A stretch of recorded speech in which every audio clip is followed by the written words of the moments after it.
నమస్కారం. Telugu first news morning bulletin కు స్వాగతం. ముందుగా హెడ్లైన్స్ చూద్దాం. ఢిల్లీలో 105 కోట్లతో కొత్త ఏపీ భవన్, ఆధునిక భవన్ నిర్మాణానికి ఎన్బీసీసీతో ఒప్పందం. టర్న్కీ విధానంలో కొత్త భవన్ నిర్మాణం ప్రారంభం. ఢిల్లీలో ఏపీ ప్రజలకు మెరుగైన సేవలే లక్ష్యం.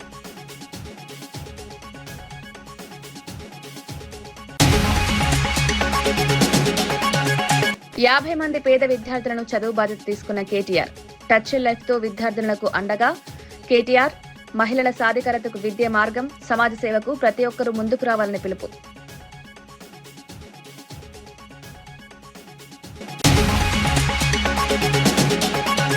అమరావతి పేరుతో అవినీతి జరుగుతోందన్న సజ్జల. రాజధాని ప్రాజెక్టుల్లో పారదర్శకత ఉండాలని డిమాండ్. అభివృద్ధి పేరుతో ప్రజాధనం వృధా.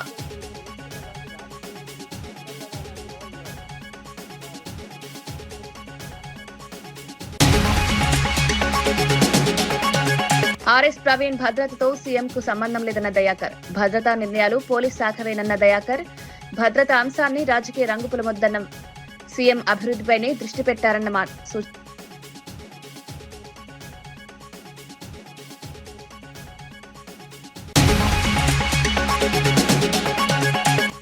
వీబీజీ రామ్జీ పథకాన్ని అడ్డుకుంటున్నారన్న బండి సంజయ్. కేంద్ర పథకంపై కాంగ్రెస్ రాజకీయాలు చేస్తోందని విమర్శ. తెలంగాణకు డబుల్ ఇంజిన్ ప్రభుత్వం అవసరం. పాఠశాలల విలీన నిర్ణయం పునఃసమీక్షించాలన్న బండి. ఢిల్లీలో సరికొత్త ఆంధ్రప్రదేశ్ భవన్ నిర్మాణానికి కీలక అడుగు పడింది. దాదాపు 105.5 కోట్ల రూపాయల అంచనా వ్యయంతో 2.49 లక్షల చదరపు అడుగుల విస్తీర్ణంలో అత్యాధునిక భవనాన్ని నిర్మించేందుకు రాష్ట్ర ప్రభుత్వం, కేంద్ర ప్రభుత్వ రంగ సంస్థ ఎన్బీసీసీతో ఒప్పందం కుదుర్చుకుంది. టర్న్కీ విధానంలో నిర్మాణ బాధ్యతలను ఎన్బీసీసీకే అప్పగించారు. నిర్మాణం పూర్తయిన తర్వాత 5 ఏళ్ల పాటు భవన నిర్మాణ బాధ్యతలను కూడా అదే సంస్థ చేపట్టనుంది. కొత్త భవన్లో ప్రజాసేవలు, అధికారుల వసతి, సమావేశ హాళ్లు, ఆధునిక సౌకర్యాలు అందుబాటులో ఉండేలా ప్రణాళిక రూపొందించారు.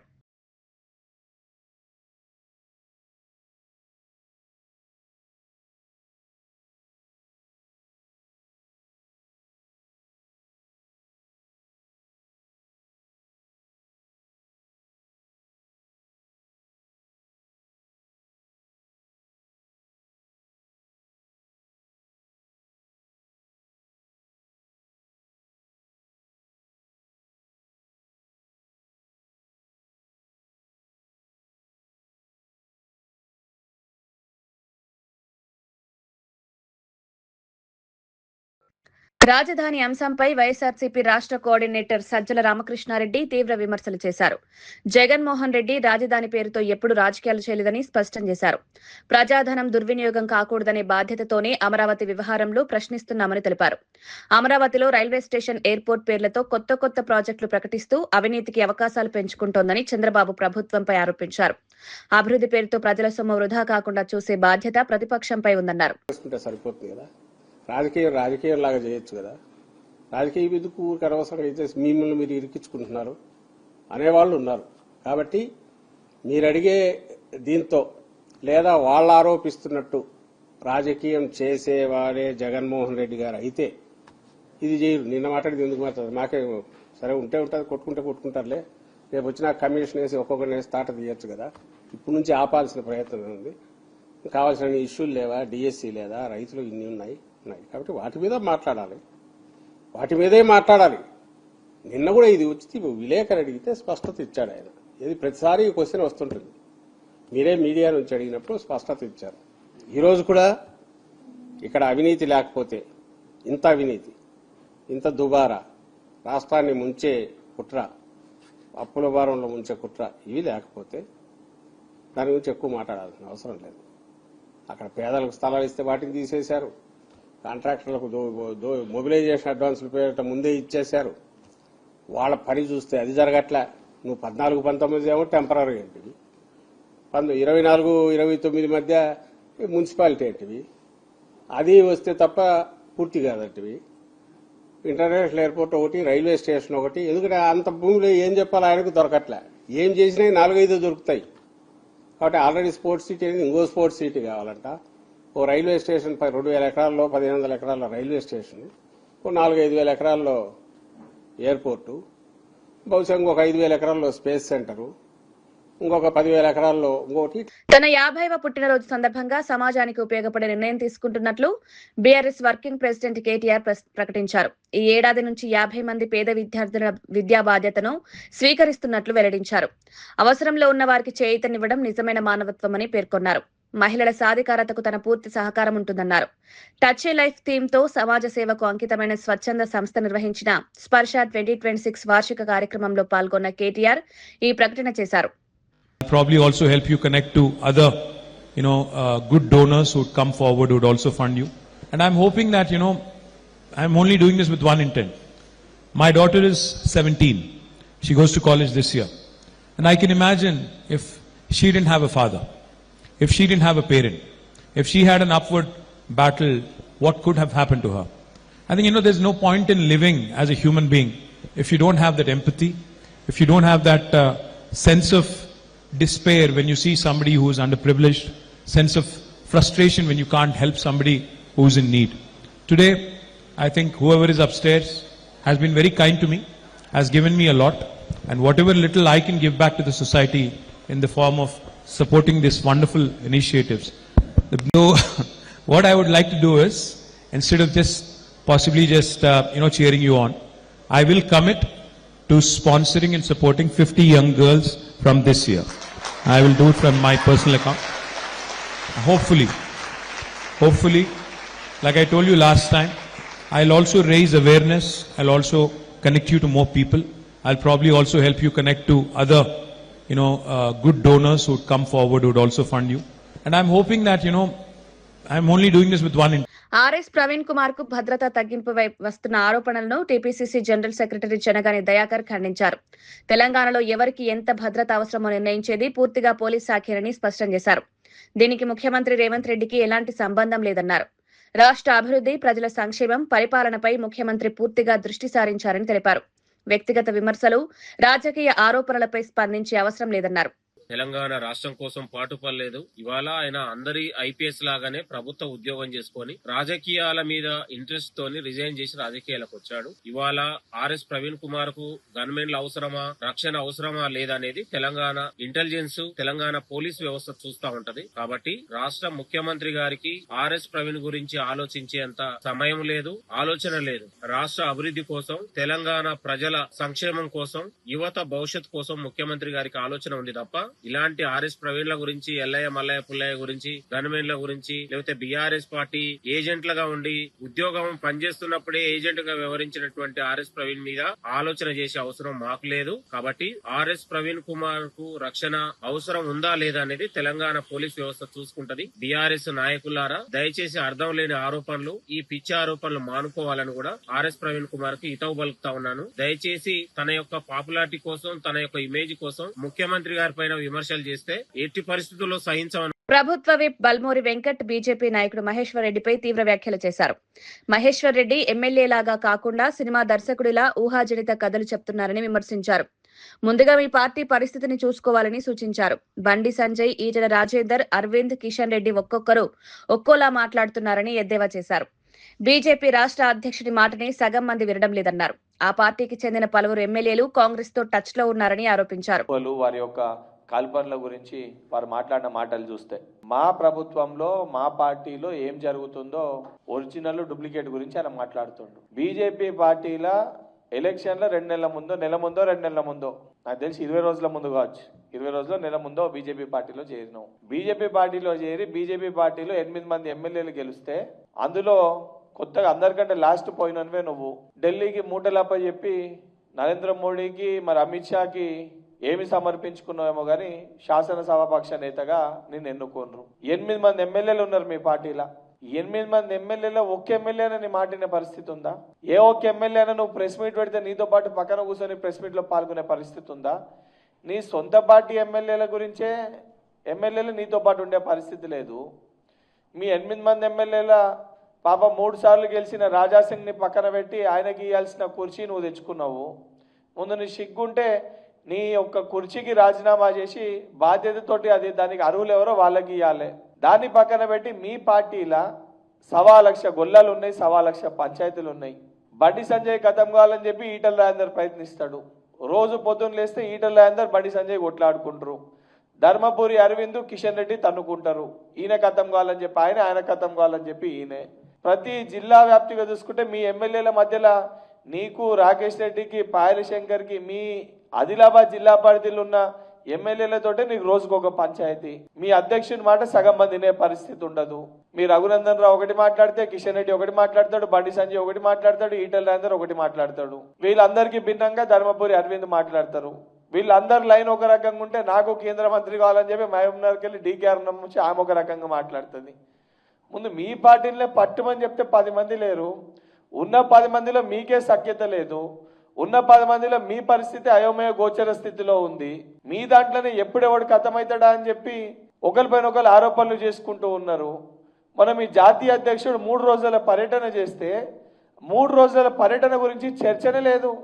అసలు ఆడు ఎప్పుడు వచ్చిండో ఎప్పుడు పోయిండో అర్థం కాని పరిస్థితి. ఆయన ఇక్కడికి ఎప్పుడు వచ్చిండో ఎప్పుడు పోయిండో అర్థం కాని పరిస్థితి. ఇవన్నీ పక్కన పెట్టి కావాలని చెప్పి ఏదో సర్వేలు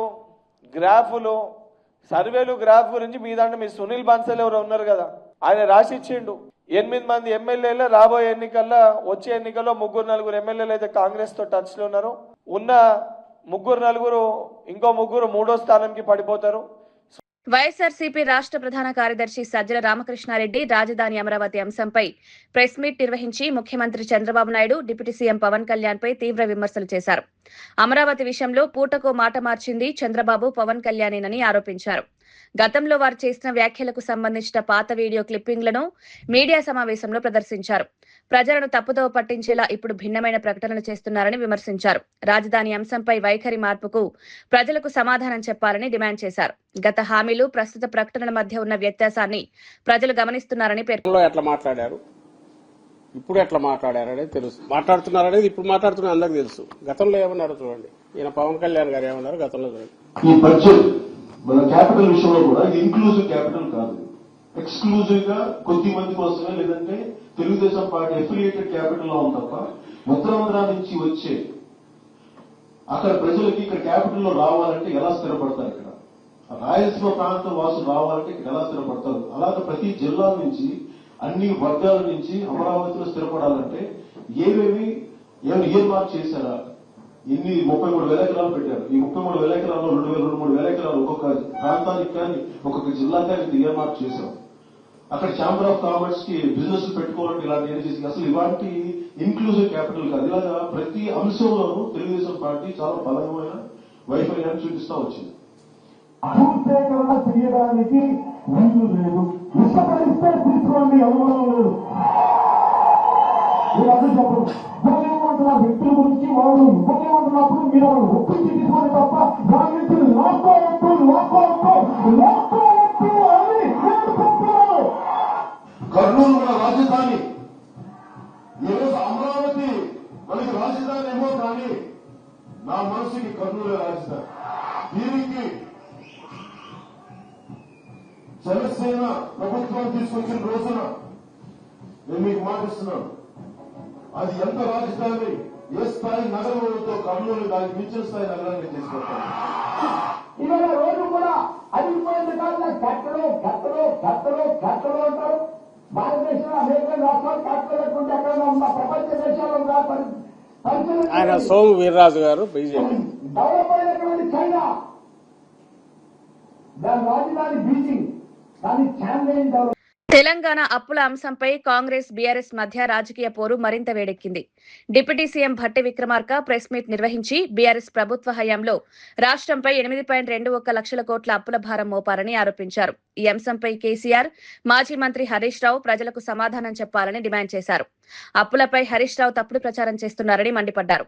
కాంగ్రెస్ ప్రభుత్వం అధికారంలోకి వచ్చిన తర్వాత అప్పుల రీస్ట్రక్చరింగ్ చేపట్టి వార్షిక వడ్డీ భారాన్ని 34,000 కోట్ల నుంచి 11,000 కోట్లకు తగ్గించామని వివరించారు.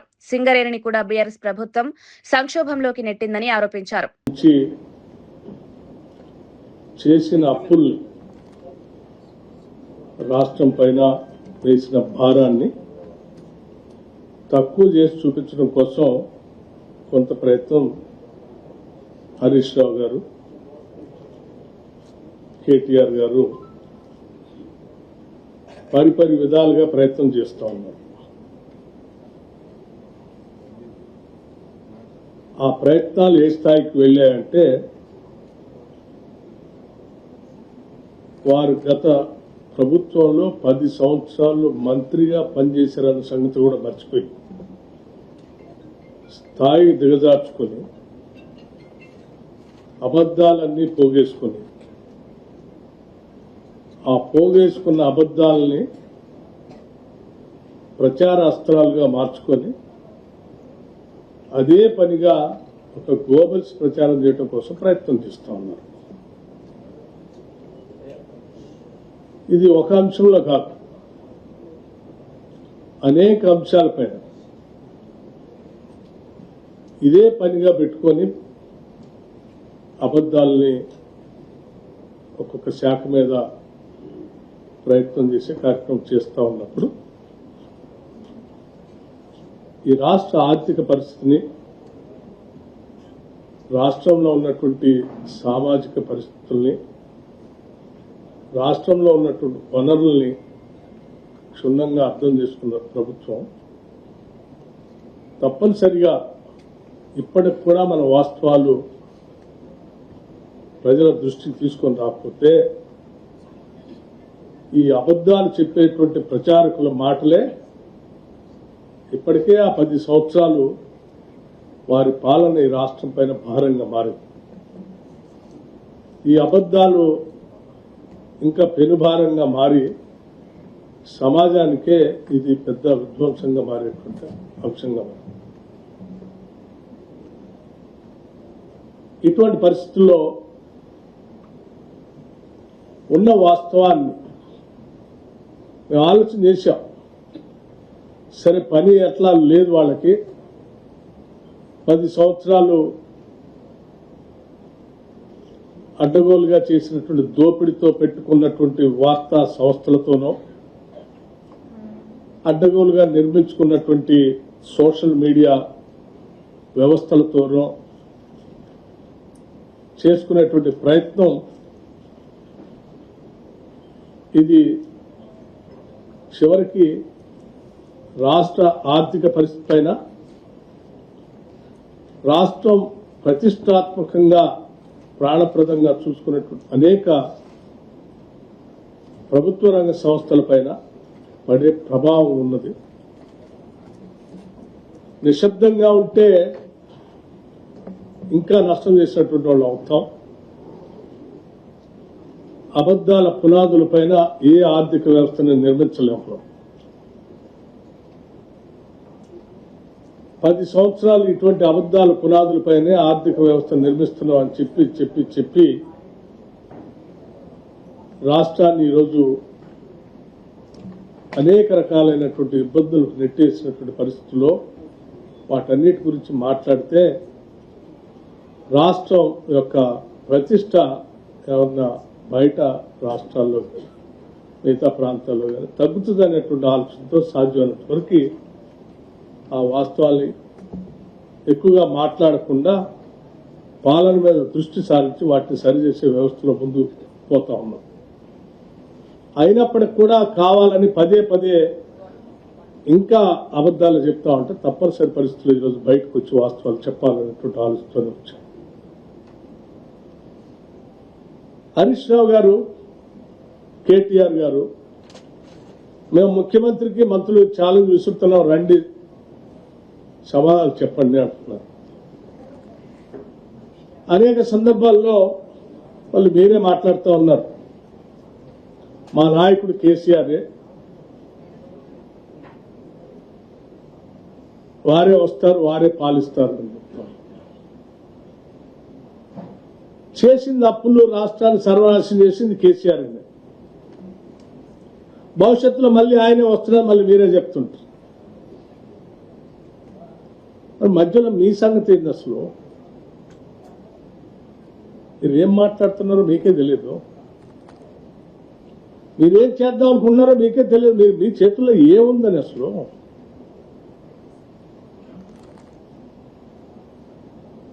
అబద్ధాలు పోగేసుకొని ప్రచారం చేయటం తప్ప మీ చేతుల్లో ఏముంది? నేను చాలా స్పష్టంగా, నిజంగా మీకు ఏమాత్రం బాధ్యత ఉన్నా 10 సంవత్సరాలు ఈ రాష్ట్ర ముఖ్యమంత్రిగా పనిచేసిన కేసీఆర్ గారికి సవాల్ విసురుతున్నాం, స్పష్టంగా చెప్తా ఉన్నాం. నేను అనేక అంశాలపైన మాట్లాడటానికి సిద్ధంగా ఉన్నాను. చేసిన అప్పులు వాస్తవం కాదా? ఈ రాష్ట్రాన్ని తాకట్టు పెట్టి ఈ రాష్ట్రం మీద భారం వేసిపోయింది వాస్తవం కాదా? నేను ఈరోజు ప్రత్యక్షంగా ఈ షీట్ ఎక్కడ పడితే అక్కడ రాష్ట్రం ఇన్ని అప్పులు చేయలేదు అని పదే పదే హరీష్ రావు గారు పవర్ పాయింట్ ప్రజెంటేషన్ ఇస్తున్నారు. ఈ అప్పులన్నీ ఎవరు చేశారు? 2014 నుంచి 2023 వరకు మీరే కదా. ఇవన్నీ తెచ్చింది మీరే కదా, మీ ముఖ్యమంత్రే కదా, అలాంటి మీ ముఖ్యమంత్రే కదా. ఇవి దాస్తే దాగే కాదు కదా, ఈ రికార్డ్స్ ఉండే కదా. అక్షరాల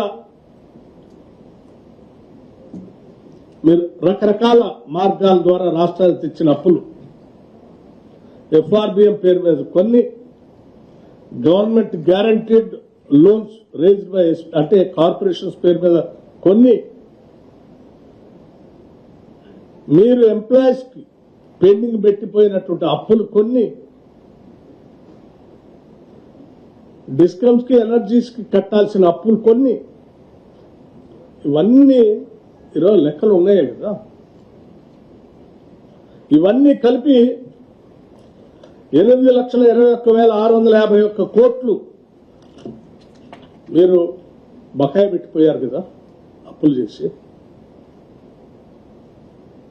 ఇది వాస్తవం కాదా? ఇవి చెప్పండి మీరు. కేంద్ర మంత్రి బండి సంజయ్ కుమార్ తెలంగాణ ప్రభుత్వంపై తీవ్ర ఆరోపణలు చేశారు. కరీంనగర్ లో అభివృద్ధి పనులకు శ్రీకారం చుట్టిన అనంతరం మాట్లాడిన ఆయన విబిజీ రామ్జీ పథకాన్ని రాజకీయ కారణాలతో అడ్డుకునే ప్రయత్నం జరుగుతోందన్నారు. కేంద్ర ప్రభుత్వానికి పేరొస్తుందనే ఉద్దేశంతో కాంగ్రెస్ ప్రభుత్వం ఈ పథకాన్ని అమలు కాకుండా చూస్తోందని ఆరోపించారు. రాష్ట్రంలో డబుల్ ఇంజిన్ ప్రభుత్వం అవసరమని మరోసారి స్పష్టం చేశారు. ఫోన్ ట్యాపింగ్ కేసు దర్యాప్తులో జాప్యంపై ప్రశ్నించారు. పాఠశాలలు, కళాశాలల్లో అల్పాహారం, మధ్యాహ్న భోజన పథకాలను స్వాగతించిన ఆయన పాఠశాలల విలీన నిర్ణయాన్ని ప్రభుత్వం పునఃపరిశీలించాలని కోరారు. ఆ సిట్టు విచారణ, ఫోన్ ట్యాపింగ్ సంబంధించి సిట్టు విచారణ ఏ విధంగా ఉందంటే టీవీ సీరియల్లకే సాగుతూనే ఉన్నది. ఎన్ని రోజులు విచారణ సాగిస్తారు? ఇది ఇంట్లో జరిగిన విచారణలో ఏం బయటపడ్డది? ముఖ్యమంత్రి గారే ఫోన్ ట్యాపింగ్ జరిగింది అంటున్నారు, ఆయన ఫోన్ విన్నర్ అంటున్నారు. మరి అటువంటి ముఖ్యమంత్రి గారు ఈ ఫోన్ ట్యాపింగ్ విషయంలో ఎందుకు శ్రద్ధ వహిస్తలేరు? అసలు ముఖ్యమంత్రి గారు చెప్పాలి, ఫోన్ ట్యాపింగ్ విషయంలో మీరు వేసిన సిట్టు దానికి నిబద్ధత ఉందా? ఫస్ట్ అధికారులు మంచోళ్లే, కానీ అధికారులు ఫ్రీడమ్ ఇస్తలేరు. విబిజీ రామ్ యొక్క ఆ స్కీమ్ సంబంధించి రాష్ట్ర ప్రభుత్వం యొక్క ఆలోచన నిజంగా దుర్మార్గం. అది స్కీమ్ కావాలంటున్నారు, స్కీమ్ ను అమలు చేస్తారట, కానీ స్కీమ్ మీద కోర్టులో కేసేస్తాడు. ఇదే ద్వంద్వ విధానం. దీని ద్వారా నరేంద్ర మోడీ ప్రభుత్వానికి పేరు వస్తుంది కాబట్టి కేంద్ర ప్రభుత్వానికి పేరు రావద్దు అని చెప్పి మళ్ళొక రాయడానికి మేము కోర్టులో కేసేస్తామంటున్నారు. కడప స్టీల్ ప్లాంట్ పనులు ప్రారంభం కావడం రాయలసీమ ప్రజల చిరకాల స్వప్నం నెరవేరినట్టని ఎమ్మెల్యే ఆదినారాయణ రెడ్డి అన్నారు. గత ప్రభుత్వ హయాంలో ప్రజలకు అభివృద్ధి కాకుండా మోసమే జరిగిందని మాజీ ముఖ్యమంత్రి జగన్ పై విమర్శలకు చేశారు. కూటమి ప్రభుత్వం రాష్ట్ర అభివృద్ధికి కట్టుబడి పనిచేస్తోందన్నారు.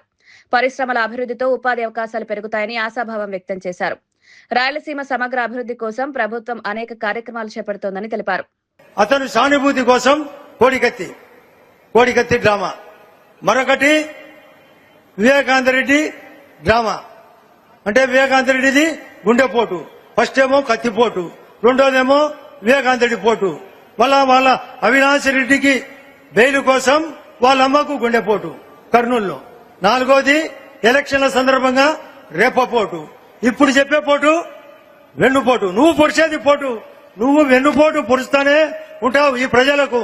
ఇది ఎవరికి తెలియదు నీ రాజకీయం. సిపిఐ జాతీయ కార్యదర్శి రామకృష్ణ రాజధాని అంశంపై కీలక వ్యాఖ్యలు చేశారు. 2029 ఎన్నికల్లో రాజధాని సమస్య ప్రధాన అజెండాగా ఉందని అభిప్రాయపడ్డారు. రాజధాని మావిగానా అనే నినాదంతో ప్రజల్లోకి వెళ్తామని జగన్ ప్రకటించడం ప్రజలను తప్పుదోవ పట్టించే ప్రయత్నమని విమర్శించారు. ఉద్దేశపూర్వకంగానే ఇలాంటి ప్రకటనలు చేస్తున్నారని ఆరోపించారు. మరో 2 ఏళ్లలో రాజధాని అంశాన్ని స్పష్టమైన రూపం వస్తుందని, ఎన్నికల నాటికి ఈ వివాదం పెద్ద సమస్యగా ఉండదని విశ్వాసం వ్యక్తం చేశారు. మూడోది ఏమంటే ఆల్రెడీ ఇప్పుడు 30,000 మంది వర్కర్స్ అక్కడ పనిచేస్తా ఉన్నారు. దాదాపు 1450 హెవీ మెషినరీ వెహికల్స్ అక్కడ పనిచేస్తా ఉన్నాయి. ఒక 2 ఏళ్ల కాలంలో ఖచ్చితంగా రాజధానిలో రాజధాని అంటే ఏంటి, అసెంబ్లీ ఉండాలి, సెక్రటరియట్ ఉండాలి, హైకోర్టు ఉండాలి, క్వార్టర్స్ ఉండాలి. కాబట్టి ఇవన్నీ కూడా అయిపోతాయి. 2029 నాటికి ఈ మావిగన్న అమరావతి అనే అజెండా ఉండనే ఉండదు. ఆ ఎలక్షన్లు వేరే అంశాలపైన జరుగుతాయి. మళ్లీ అమరావతిని వివాదాస్పదం చేయడం సరైనది కాదు. జగన్మోహన్ రెడ్డి స్వయంగా ఆమోదించాడు అసెంబ్లీలో. తర్వాత నువ్వు మళ్లీ అధికారం వచ్చాక 3 రాజధానులు అన్నావు. నువ్వు 3 రాజధానులు కట్టలే. ఇప్పుడు అధికారం పోయిన తర్వాత మళ్లీ మావిగన్న అనడం కరెక్ట్ కాదు. కాబట్టి నేను జగన్మోహన్ రెడ్డి గారికి కూడా కోరేది ఏమంటే, అపోజిషన్ పార్టీగా అక్కడ ఉంటున్న ప్రజల సమస్యలు లేదంటే నిర్మాణాల అవకతవకలు వాటిపైన మాట్లాడితే బాగుంటుంది తప్ప అమరావతిని వివాదాస్పదం చేయడం కరెక్ట్ కాదు. రాష్ట్ర ప్రభుత్వం పెండింగ్ లో ఉన్న 8,000 కోట్ల రూపాయల ఫీజు రింబర్స్మెంట్ బకాయిలను వెంటనే విడుదల చేయాలని బీసీ సంక్షేమ సంఘం జాతీయ అధ్యక్షుడు ఆర్ కృష్ణయ్య డిమాండ్ చేశారు.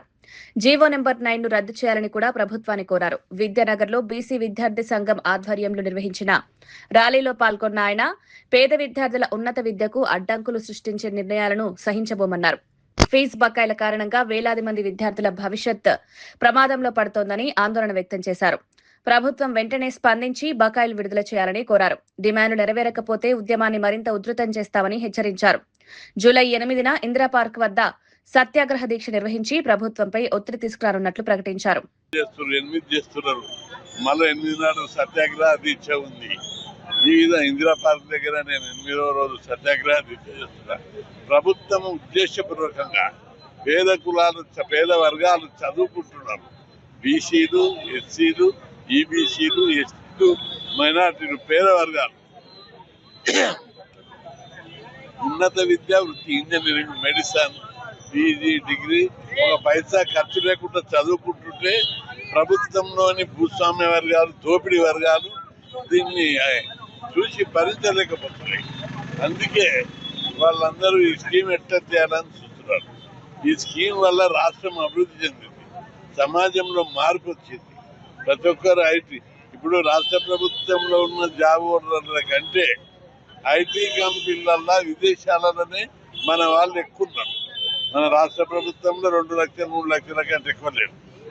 కానీ ఐటీ కంపెనీలో 10 లక్షల మందికి పైగా మన వాళ్ళు ఉన్నారు. దాని మూలంగా రాష్ట్ర ఆదాయం పెరుగుతున్నాయి, పన్నులు పెరుగుతున్నాయి, రాష్ట్ర ప్రజలు అభివృద్ధి చెందుతున్నారు. ఈ విషయాన్ని గమనించకుండా ఓర్వలేక వీళ్ళందరినీ కూడా ఈ ప్రభుత్వం ఇంత చేస్తుంది. అందుకే ఆ ఫీజు రీయింబర్స్మెంట్ పథకాన్ని యథావిధిగా కొనసాగించాలి, బకాయిలన్నీ చెల్లించాలి. లేని పక్షంలో పెద్ద ఎత్తున ఇంక ఉద్యమం ఇట్లా ఎక్కడికక్కడ స్పాంటేనియస్గా ప్రజలు రోడ్ల మీదకి వచ్చి ఉద్యమం చేపడతారని హెచ్చరిస్తున్నారు. మరిన్ని వార్తలతో మళ్ళీ కలుద్దాం. నమస్కారం.